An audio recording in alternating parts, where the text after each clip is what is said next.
Hey guys, welcome to this week's podcast episode. And I've got a fantastic guest for you today, Anthony Bourke. He comes out of Utah and he is a former military pilot.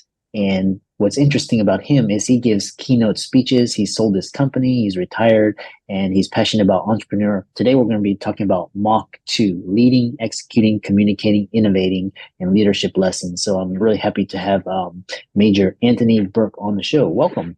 Thanks, Dr. Lou. Great to be here. And one small edit to your comment.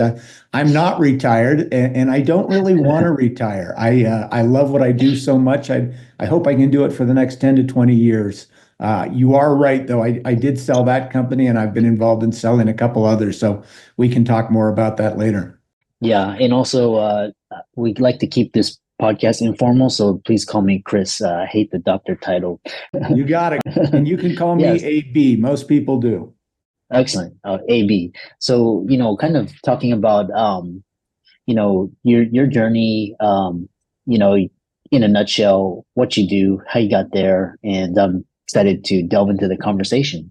Yeah, my journey. Geez, I grew up in a little town called Palo Alto, California, well before the invention of the silicon chip.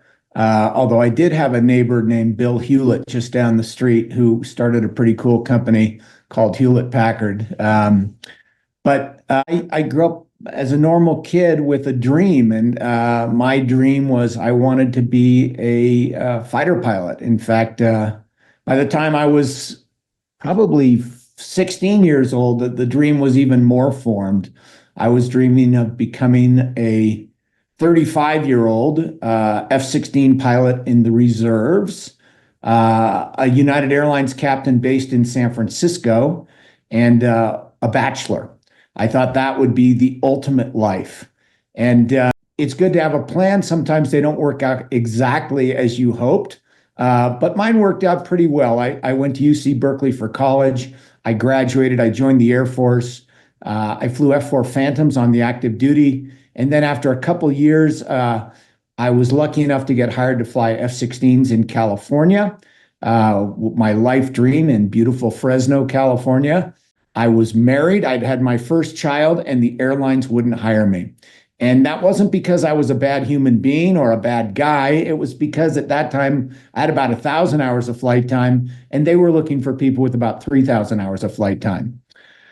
But as I said, life takes a funny twist, and it was probably the luckiest thing that ever happened because it forced me to kind of get involved in starting and building a number of different businesses.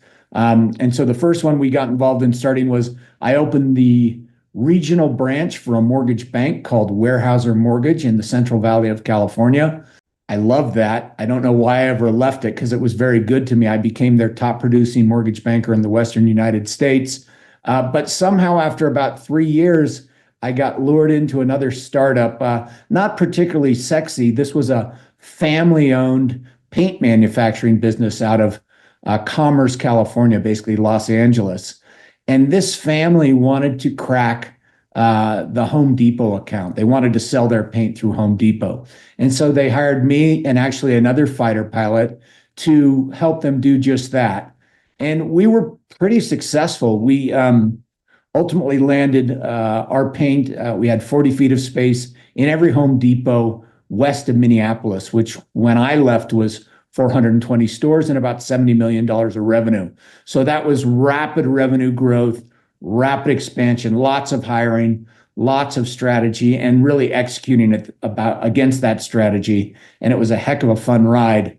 But what I started to realize from all this was that everything we were doing to essentially grow our business, to train our people, to execute, and really to win was kind of the same thing I was doing in my spare time, if you will, flying F-16s. And so we thought, geez, maybe we should start a management training company around these concepts. And because we had a relationship with the Home Depot at that time, we pitched this concept to the Home Depot. They hired us to put on our first seminar, as I said, way back in 1996. It was a full-day program. They loved it.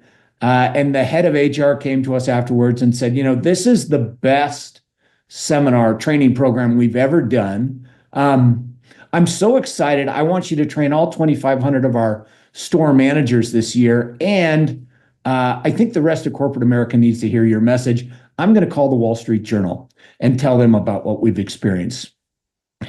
So you talk about kind of a rapid ramp. At that time, you may remember 1996, there was no internet. We did not have an 800 phone number. I'll take that back. There was an internet, but it wasn't very robust. So we didn't have a website. We didn't have an 800 phone number. We had a little office in my partner's basement up on a lake in northern Georgia. When that article came out, he was on a fishing trip in Guatemala. He had a little 16 message answering machine on his desk in his quote office. And when he came back from that fishing trip, well, the article came out in the Wall Street Journal. It was a half-page story on the front of the marketplace section of the Wall Street Journal talking about fighter pilot principles applied to the world of business. And as you can imagine, when he came back from that trip, there were 16 messages on that answering machine. So that was the beginning of our business, which was called Afterburner Seminars. And we grew that pretty dramatically over the course of the next 11 years. We got to a point where we were probably putting on 300 programs a year, interactive team building programs, half day, full day, multi-day team building programs, keynote speeches, corporate coaching and consulting, all around this idea of flawless execution. Anyway, I served as CEO and president of that company for many years until I sold in 2007, had a non-compete for 2 years. And then in 2009, when that non-compete went away, I started this current business, which is called Mach2.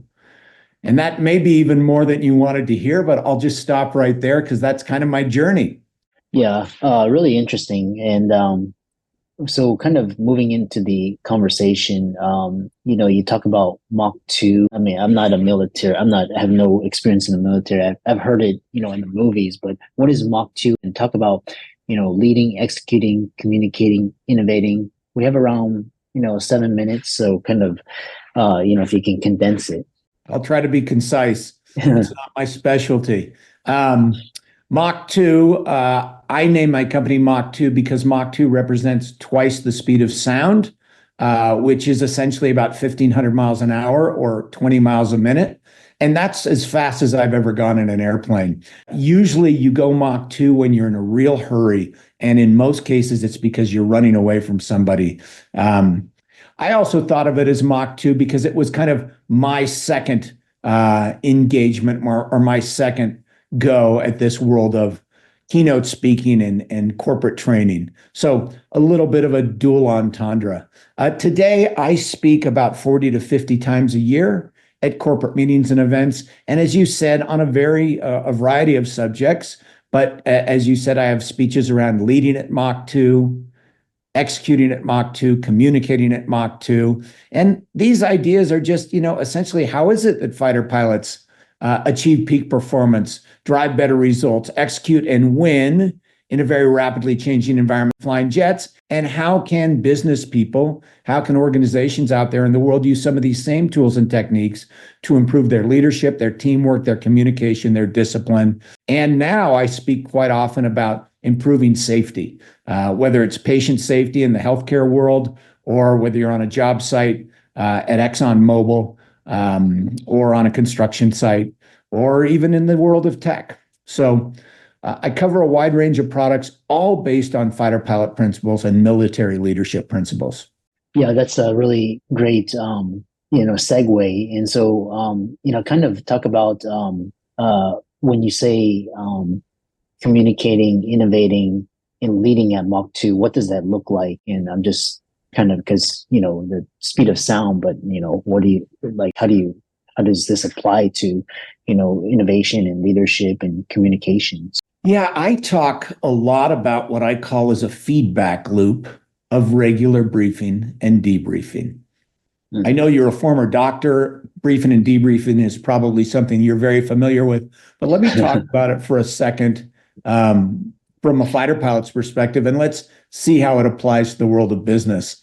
Because at least for fighter pilots, when we talk about this idea of briefing, we essentially say, you may be the best and the brightest fighter pilot in the world. You could have the greatest ideas or tactics or plans in your head. But if you haven't found a way to communicate your great ideas, your great plans to the people who are flying with you, or of course, in the world of business, the people who are either working for you or with you, then all of your ideas will be for naught because you'll be flying solo and so will your wingman. And that's why when fighter pilots get ready to fly any kind of mission, whether it's a 1-hour training mission or a 6-hour combat mission, even though we've been preparing for hours for our missions, or just like so many of your listeners, in so many cases, you've been preparing for days or even weeks for your missions, just before we get ready to take off, or better put in the language of business, just before you get ready to execute your day, your week, your key customer meetings, projects, and events, fighter pilots always sit down and hold a briefing to ensure that when we walk out the door, jump in our cockpits, put on our helmets, and start engines, that we are going to be aligned, that we're going to be flying in formation, that we're going to be executing at the highest possible level. And I think in both of our worlds that the mission is going to be safe. So I love talking to business people about the power of briefing, how fighter pilots use briefing to make sure the team's aligned, flying in formation, executing at the highest level, and bringing everyone home safely, and show business people how they can use some of those same techniques. And then I like to talk about this idea of debrief. And debrief essentially says, you know what? I really don't care how good we think we are. I don't care how well we planned. I don't care how good our technology is, and I really don't care how well yesterday's mission went. The fact is, at the end of the day, at the end of the mission, no fighter pilot has ever flown the perfect mission. And I think it's probably fair to say that none of your listeners are ever going to have the perfect day, the perfect week, the perfect customer interaction, the perfect project, the perfect event. And that's why when fighter pilots are done executing our missions, we always call timeout and hold a debrief. So we can learn from both the mistakes and the victories of today's mission, and we can continue to improve as individuals, certainly as a team, but maybe most importantly, so that as leaders, we can find a way to call timeout from time to time, not all the time, but at the appropriate time, close the door, pull the name tags off the chest, pull the rank off the shoulders, create a safe environment where our people will give us the honest feedback we need to keep us ahead of the threats, ahead of the competition, and ahead of the change that will continue to come our way. So when you talk about companies that are trying to innovate, that are trying to execute at a higher level, this idea of driving a culture of continuous improvement in your business is something that's worked for me as a fighter pilot, but it's also helped me evolve and build at least what I think were a number of great businesses.